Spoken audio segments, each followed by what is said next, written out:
Hello and welcome back ulit sa aking channel. So, kunin natin to.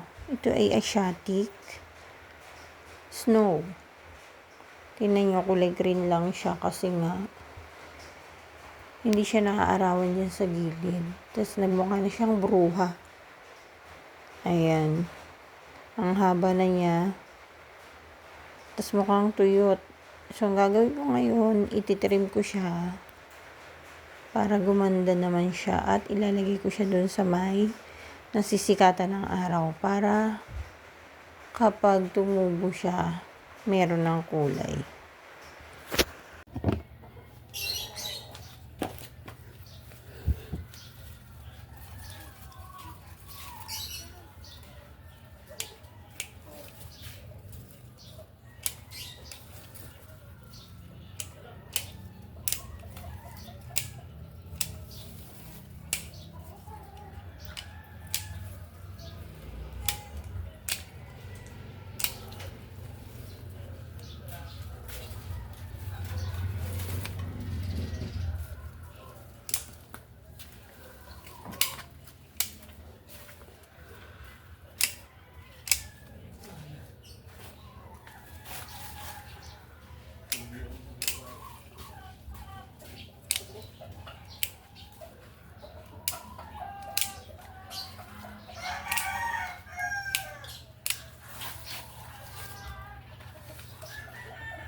At ito na siya. Ayan, ganyan lang. Kasi pag sobrang, ayan, ito, pwede itong itanim. Kasi pag sobrang ganyan haba, ang dami niyang sinusuplayan ng tubig. Kaya para siyang tuyot. So pag ganito, medyo makakabuelo siya. Gaganda yung kulay niyan kapag nilagay dun sa araw. So pagtapos niyan, ayan, didiligan ko muna siya. Bago ko siya isabit dun sa may pwesto na nasisinagan ng araw.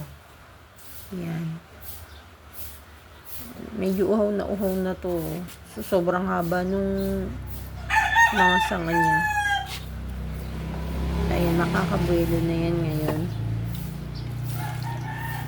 Pasipsip lang natin yung tubig. Ayan. Ayan na siya, oh. Uhaw na uhaw. At dito ko siya ipupwesto. Kasama ng ibang mga Asiatic. Ito yung ibang Asiatic ko. Yan. Humaba na nga rin eh. Yan. Diyan ko siya ipupwesto. Ito ang haba lang. Pwede na rin putulin. Dito ko siya ilalagay sa may bakante. Ayan dito.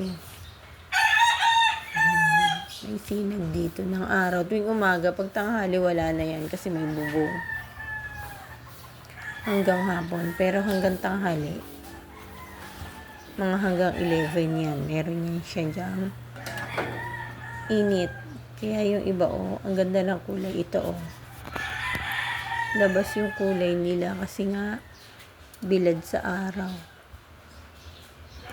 Ayan ang itsura nila kapag nasisikatan ng araw. Kapag hindi, green lang siya. Kahit anong Asiatic, green lang. Kapag wala si init. So, dyan muna siya. Pagagandahin muna siya dyan.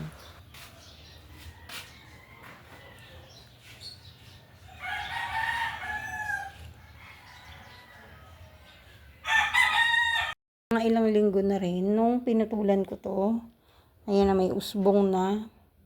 Ayan.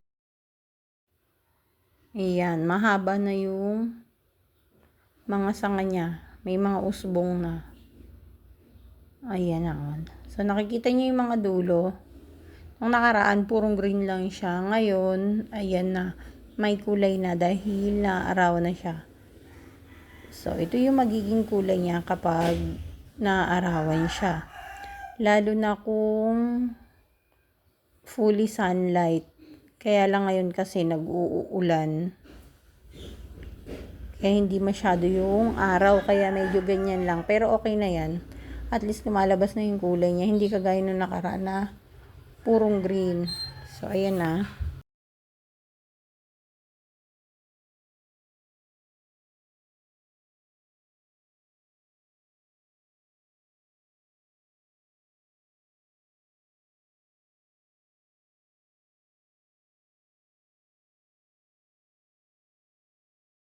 Ayan. Tapos, pag full sunlight yan, ganito yung magiging itsura ng kulay niya. Puti na may pink yung dulo. So, para talaga siyang snow. Tapos, ito yung mga pinutol. Ayan, tumubo na sila, oh. Tinusok-tusok lang dyan para sa susunod meron ulit akong isang paso na Asiatic. Ayan, oh. Buhay na yan, mga yan. Paisa-isa lang tusok. Tapos ito yung iba. Ito yung mga natira, gabi na nung naitanim ko to, kaya ganyan. Parang sabog-sabog. Pero buhay na sila, oh. Ayan. Tinusok-tusok ko na lang dyan. Tapos pag nadidiligan kasi, nadideform sila kung saan-saan napupunta sa lakas ng tubig. Pero kung makikita nyo, mayroon na siyang dahon. Yan, maingay na naman yung manok namin.